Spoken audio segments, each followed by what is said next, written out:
Sou eu? Daniel, faz favor. Eu não sei, Beatriz, antes de mais, boa tarde, bom fim de tarde, melhor início de noite às senhoras e aos senhores aqui presentes. Eu não sei, Beatriz, Rui Vaz Pinto e Batista Lopes, se antes de eu começar a intervir, se fazemos um intervalo para vender e assinar alguns autógrafos, fica ao vosso critério. No fim. No fim? Sim. É que nós estamos aqui para vender livros,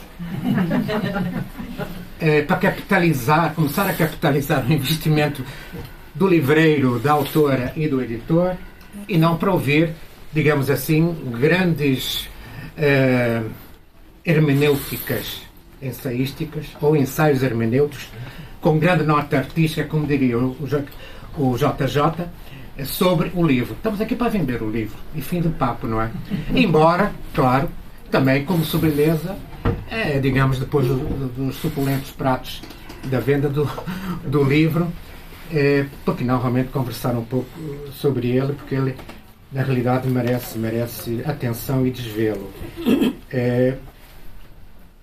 Prazer em estar aqui mais uma vez saudando o Rui Vaz Pinto, o António Batista Lopes e a autora, a prezada Beatriz Pacheco Pereira, que mais adiante eu começarei a tratar por PP, por ser realmente mais expedito. Beatriz Pacheco Pereira, a minha querida PP, não é?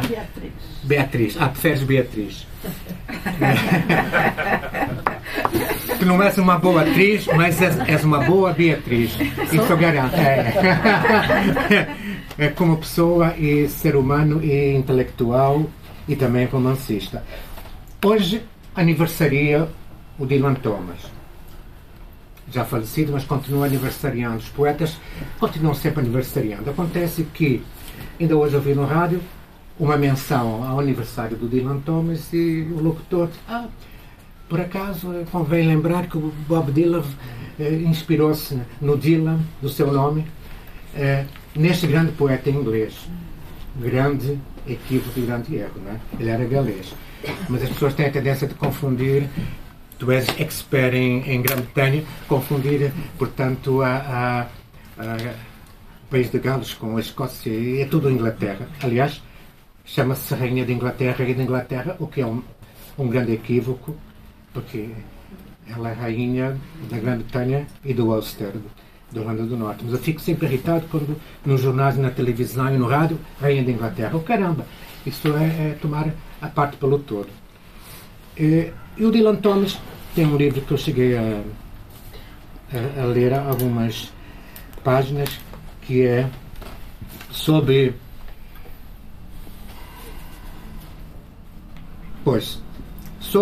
os bosques de Leite.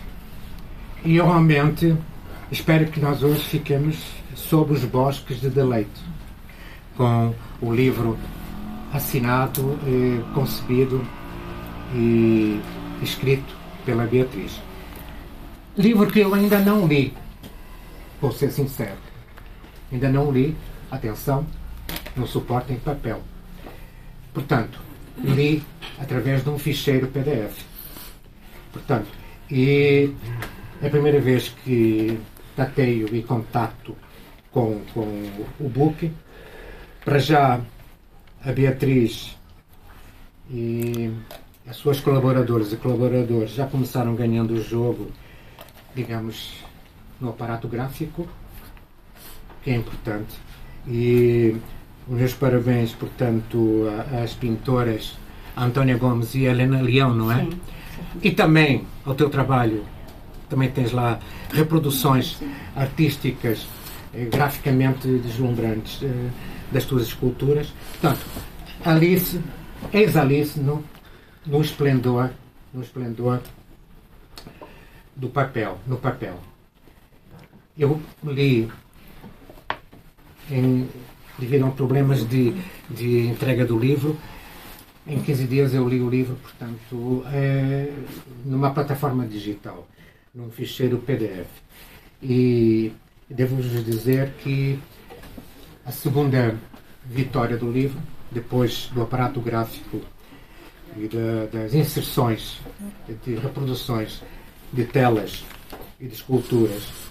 E também tem outras ilustrações, que, portanto, fotografias.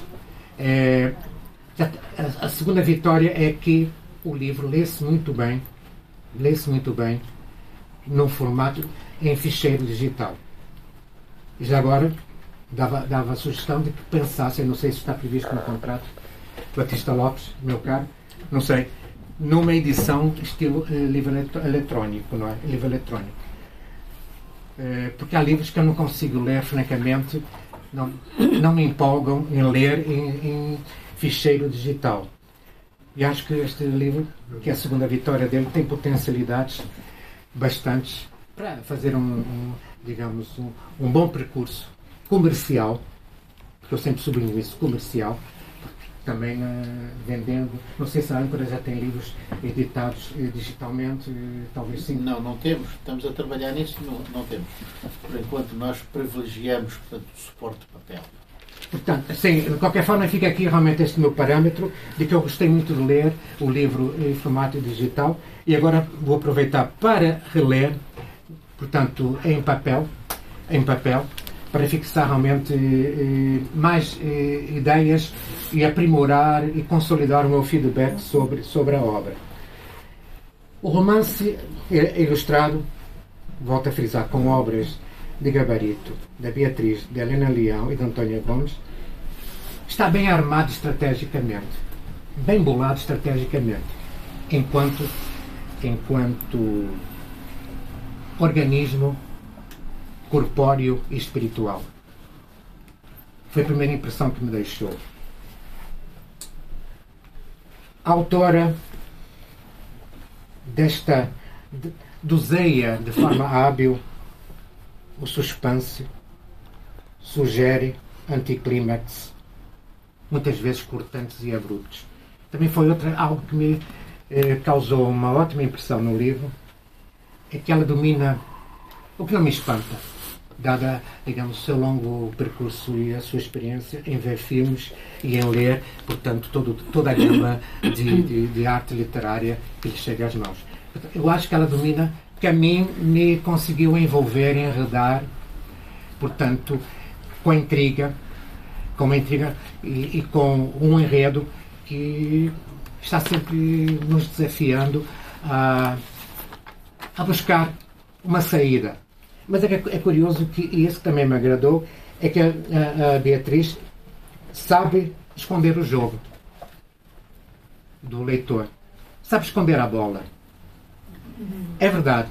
E muitas vezes esvazia expectativas segregadas pelo leitor. No caso, eu senti isso. Portanto, eu fui muitas vezes, digamos, logrado, enganado, entre aspas, no bom sentido, porque eu esperava um percurso da narrativa e, afinal, me enganei. Eu gosto de ser enganado ao longo da leitura de um filme ou de uma obra literária. É sinal que existe ali, digamos, uma espécie de ping-pong, de esconde-esconde entre o autor e o leitor. Uma pressionada, digamos, obras que exponenciam logo a partir ao que vem e qual é realmente a sua estratégia, a sua jogada. Portanto, como dizia o Alfredo Hitchcock, não explique tudo ao espectador. Deixe-o participar do jogo, deixe-o participar da jogada.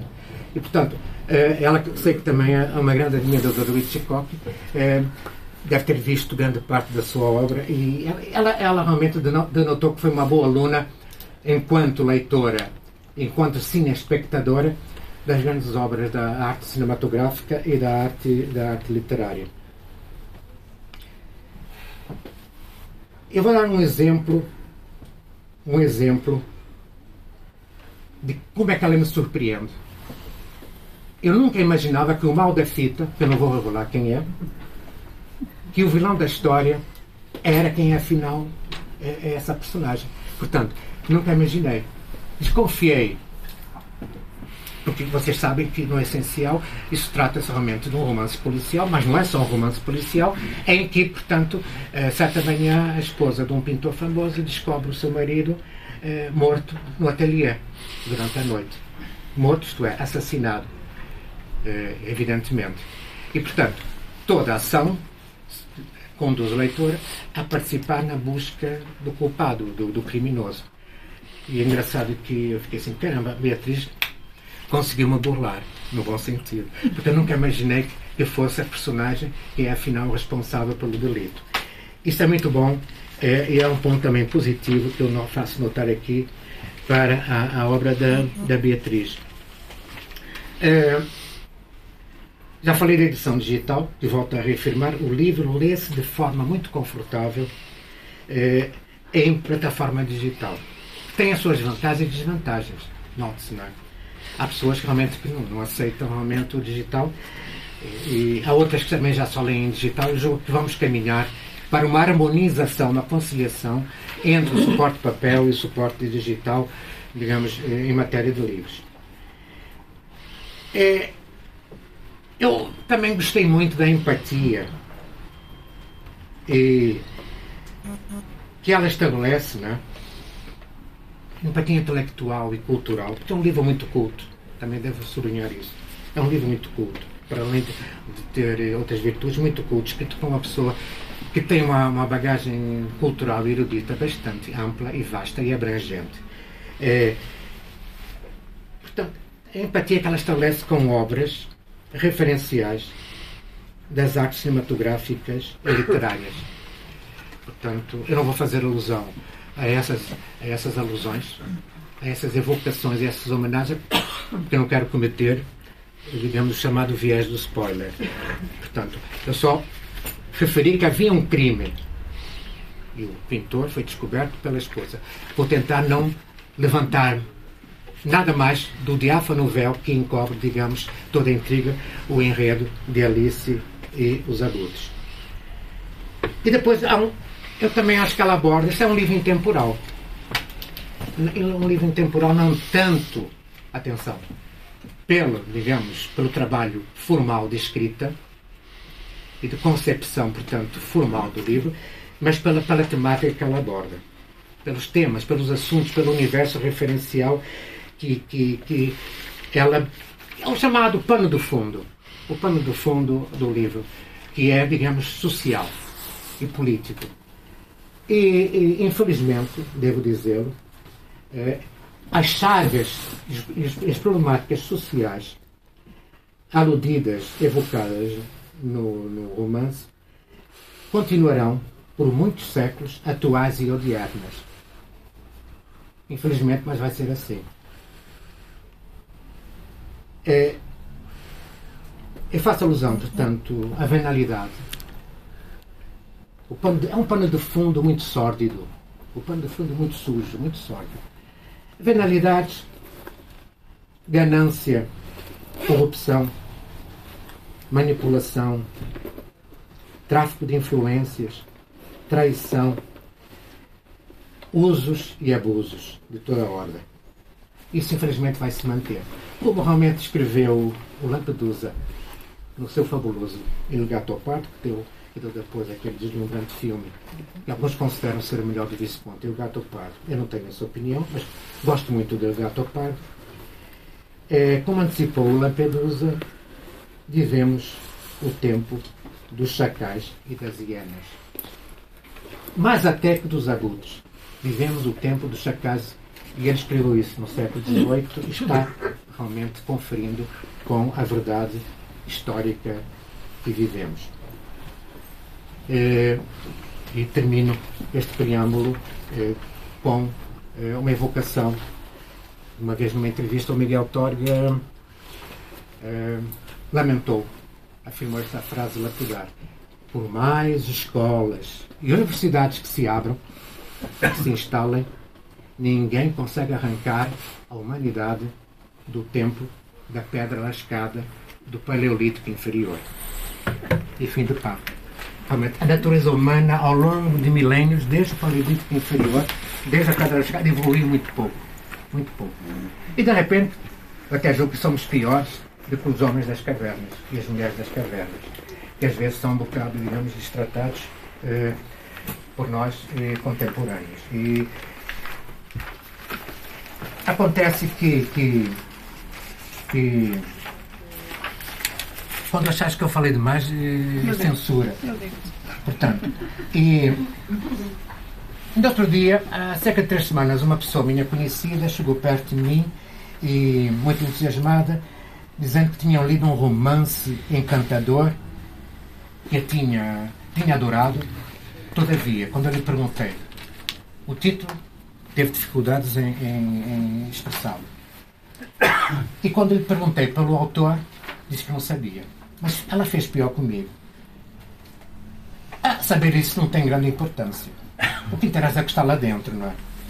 E eu disse, realmente, não é nada importante. Para leitores ignorantes, néscios, alguns deles imbecis e idiotas, realmente saber quem é o autor não é importante. Mas isso não. Você leu literatura light, leu literatura mainstream. A minha visão não é essa. Assim vai caminhando decadente o gosto dos leitores que consomem de forma frenética romances, novelas, contos, como mero entretenimento, prontamente descartado, e entretenimento, de modo geral, alienatório e manipulatório. Mas destes idiotas que vivem das literaturas não rezará a história. Na realidade, eu apostrofo a literatura vigente, contemporânea e coetânea. O que se passa é que na indústria cultural, o que é que nós compremos, mesmo que não leiamos? Leia, com esse leia, o I é substituído por um Y, mas não compre. Tal como uma vez um crítico sintetizou, escrevendo sobre a obra do Paulo Coelho, ele disse que o Paulo Coelho não quer ter leitores, ele quer ter clientes. Portanto, que as pessoas depois leiam ou não leiam, para ele é secundário. E até, realmente, convinha que nem lessem, porque, digamos, não perderiam tempo e não seriam manipulados por histórias realmente banais, convencionais e de uma pobreza confrangedora em termos de realmente invenção literária.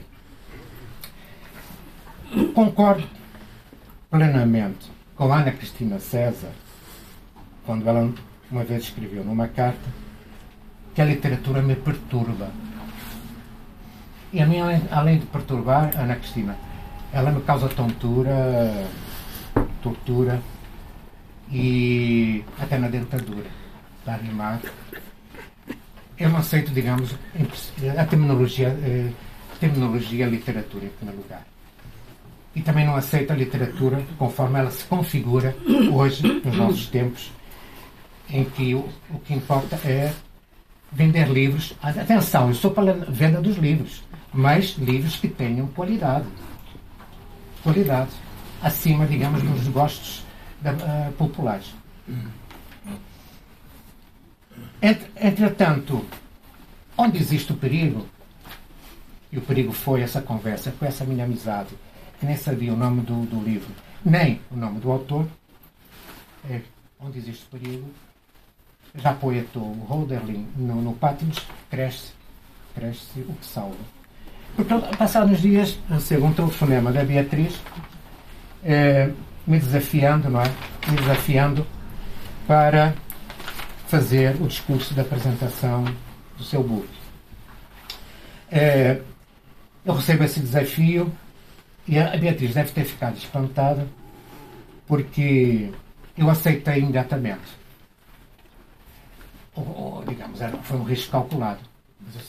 digamos, foi claro, risco calculado. Se fosse um autor que eu não conhecesse, um autor que realmente por qual não tivesse grande consideração intelectual, eu diria assim, primeiro tenho que ler o livro, depois vou referir se o livro tem qualidade para que eu o apresente. Mas eu logo disse que sim, não é, Beatriz? Disse que sim e...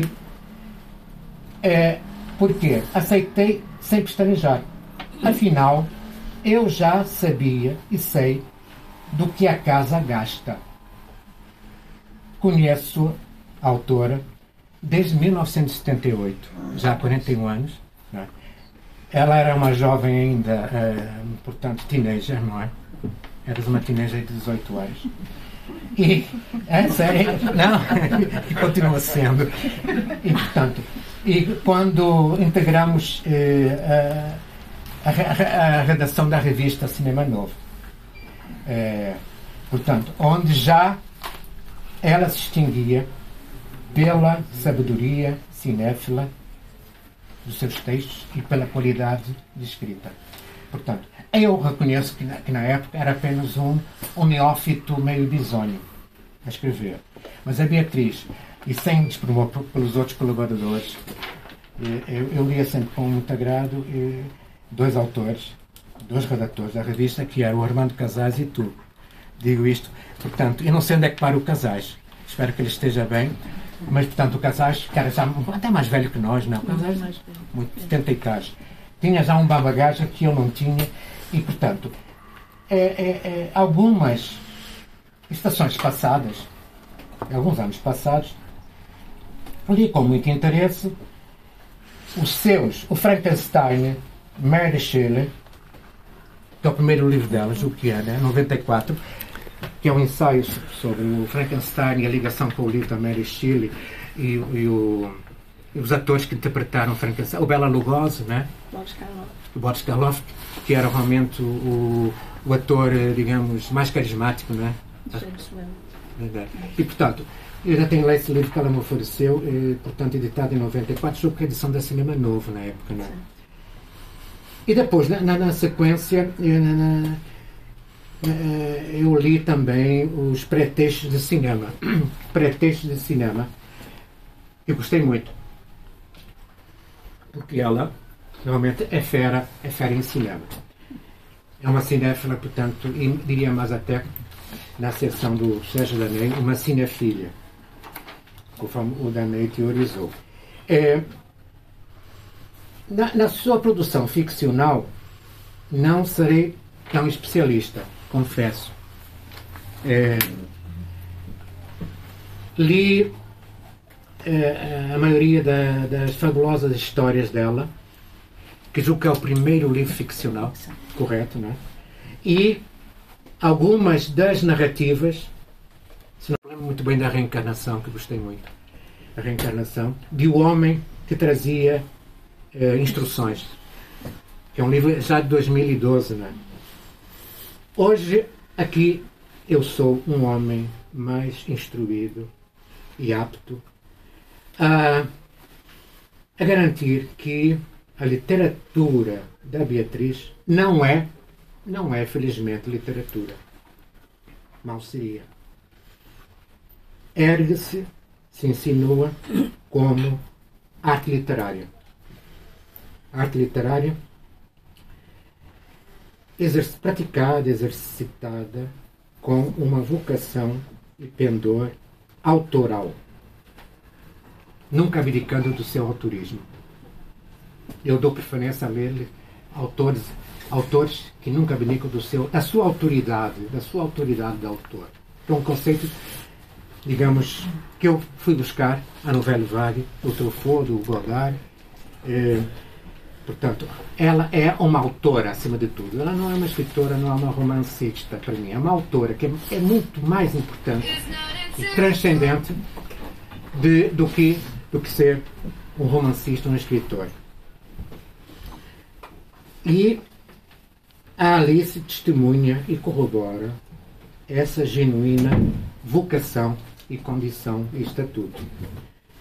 A Beatriz assina, talvez, não quero estar a precipitar um juízo, quando ela ainda tem, digamos, muitos anos, assim espero, e muitos livros e books pela frente, que ela realmente assina, talvez, o romance que pré-anuncia a sua maturidade.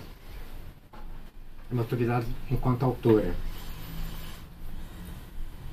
Que ela não integra, venturosamente, a turma da escrita criativa, que é realmente um conceito que eu realmente não direi que abomino, mas digamos que rejeito. Essa chamada escrita criativa, que agora está muito na moda. Eu sempre defendi que quem tem que ter escrita criativa é guarda-livros, é contador e é contabilista. Portanto, o que é isso da escrita criativa? A escrita criativa que eu admiro mais é a dos analfabetos. E alguns analfabetos escreveram muito bem, especialmente poesia. E conheço alguns, vocês também. E também ela não pertence, não integra a turma do refluxo da inconsciência. Vocês entenderão bem, digamos, a irónica expressão que eu deixo aqui, o refluxo da inconsciência. Que também está muito... técnicas que estão muito na moda, praticadas pelos escritores e poetastas da moda, que pululam um pouco por esse planeta fora e que realmente, pretenciosamente, pretendem, arrogam-se, digamos, o estatuto de inventarem uma nova arte literária. Conceitos equívocos e erroneamente divulgados um pouco por todo o nosso mundo. Sua escrita tende a afirmar-se como um exercício ágil, dúctil, em suplesse, o que redunda, que descende, melhor dizendo, de um estilo personalizado. Eu costumo dizer que eu prefiro ter um estilo ruim do que não ter estilo. Porque é melhor ter estilo ruim do que não ter estilo. Porque não ter estilo não é nada. E ter um estilo ruim já é algo. Já é, digamos, uma afirmação. E, portanto, ela tem uma escrita personalizada que eu conheço desde os tempos dos textos de cinema novo. Claro que num registro ensaístico, cronístico, de crítica e de comentário de cinema. Não vamos comparar com o registro, digamos, ficcional, em que se exige outro caudal de criatividade e de inventividade. Ao longo de todo o texto, atentei que o modo como é que ela harmoniza, por exemplo, apenas um exemplo, harmoniza a fala do narrador com as falas das personagens, harmonizando, portanto, o discurso direto e indireto. Portanto, sem fazer, digamos, uma espécie, digamos, de corte no texto. Portanto, existe ali, digamos, uma mescla, uma espécie de, digamos, de tessitura. Vou utilizar uma expressão que é da música, mas uma tessitura, digamos, de cromática. Portanto, o que implica, além de talento, mais dificuldade, na minha opinião, na concatenação da ideia e na concepção do texto. Portanto, e com hiatos e com, digamos, com tempos de espera dentro, digamos, desse organismo. Foi algo que eu realmente notei e que também dou uma nota muito apreciável e positiva. Sua execução atinge o apreciável nível de eficácia nesse particular, nesse departamento. O que eu não gosto muito de ver, fala agora esta personagem, depois vem a réplica da outra personagem, depois é a contra-réplica. Ela não, ela consegue, digamos, harmonizar dentro de um texto enxuto, sólido, digamos, as várias participações do narrador e das personagens que estão em diálogo. Isto é muito atraente para mim. Eu próprio realmente intento fazê-lo, mas acho que ainda não atingir esse patamar de eficiência. Também se mostra bastante destra na descrição, no domínio da descrição, não tanto na narração, mas na descrição.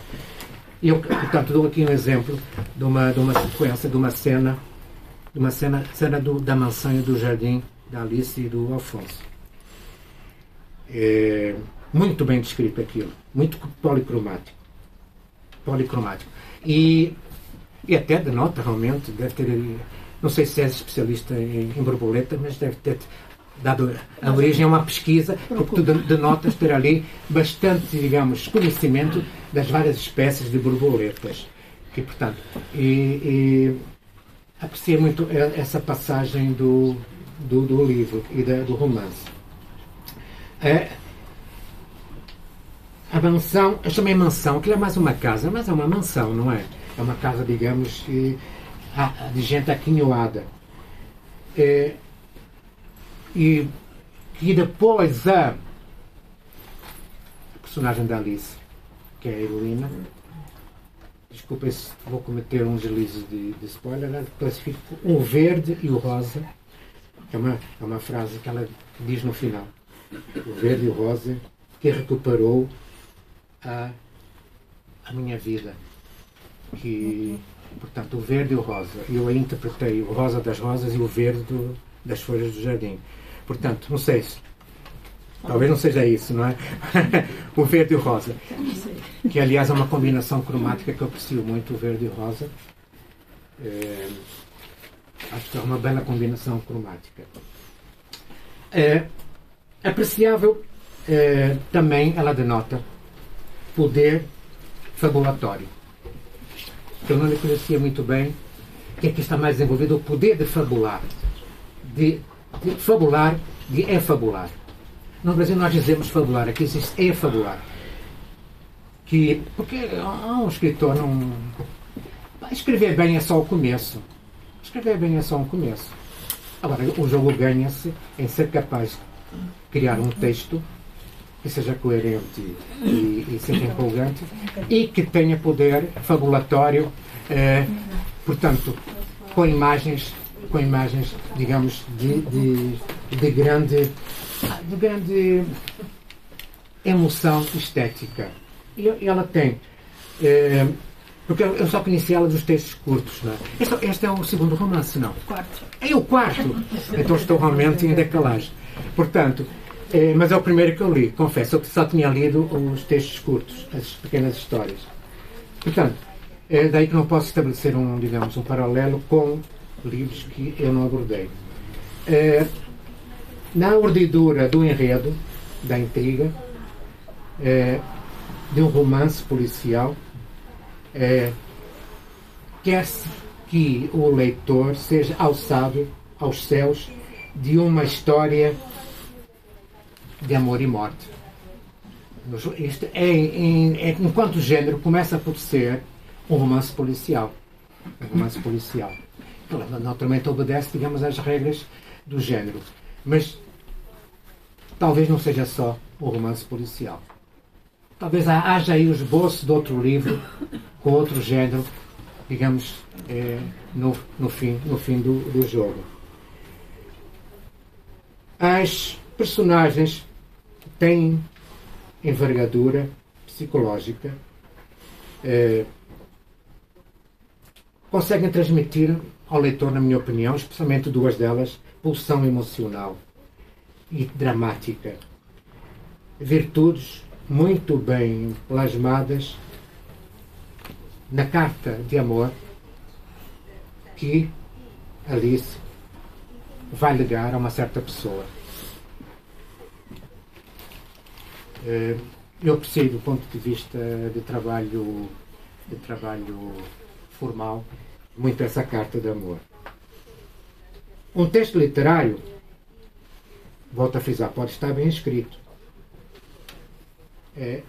com apuro, aprumo e depurado, alardeando sedução e fabulatório, e não funcionar se a sucessão de cenas não tiver ritmo trepidante, não instalar o pathos dramático que nos sensibilize, nos comova ou que nos leve à aceitação ou à repulsa. Eu acho que ela consegue atingir de forma bastante estimulante e meritória esse clima. E é outro ponto positivo que eu também podia sublinhar no livro. Que é um livro, atenção, um livro com quilos de qualidades, mas também com gramas de defeitos. E ainda bem que assim é. Senão não seria uma obra, digamos, humana. Portanto, não há obras perfeitas. Eu, como eu costumo dizer, hoje em dia, obras-primas já não existem. Só se põe obras-primas em 20º grau. Portanto, e o que é importante é ter realmente deve haver, digamos, de quilos de qualidades, porque há sempre uns gramas de defeitos. Até porque realmente o melhor livro do mundo é o livro que nunca se publica, não é? Esse é o melhor livro do mundo. Estamos sempre a depurar e a refundir. Portanto, um livro tem que sair, digamos, da gaveta e ganhar o mundo. E nunca a Beatriz, se for hoje fazer uma segunda edição, que espero que aconteça, a Beatriz Lopes, do livro, vai fazer certamente algumas correções, penso eu. Portanto, eu pelo menos sou assim, estou sempre refundindo, digamos, o texto, de modo a aperfeiçoá-lo. É um trabalho de lapidação constante, como com os diamantes. Eu realmente, não sou sincero, embora defenda o equilíbrio forma-conteúdo, tanto no cinema, no teatro, como em todas as artes também, na arte literária, portanto, o equilíbrio forma-conteúdo, eu sou uma pessoa que para mim, mais importante do que, digamos, captar o que me é dito, eu atento na forma como é dito. Mais do que realmente me interessar qual é a mensagem e o conteúdo veiculado e comunicado, é a forma, o modo como o autor me comunica, digamos, essas suas mensagens. Portanto, e o modus operandi da autora me encantou sobremaneira em termos de concepção do projeto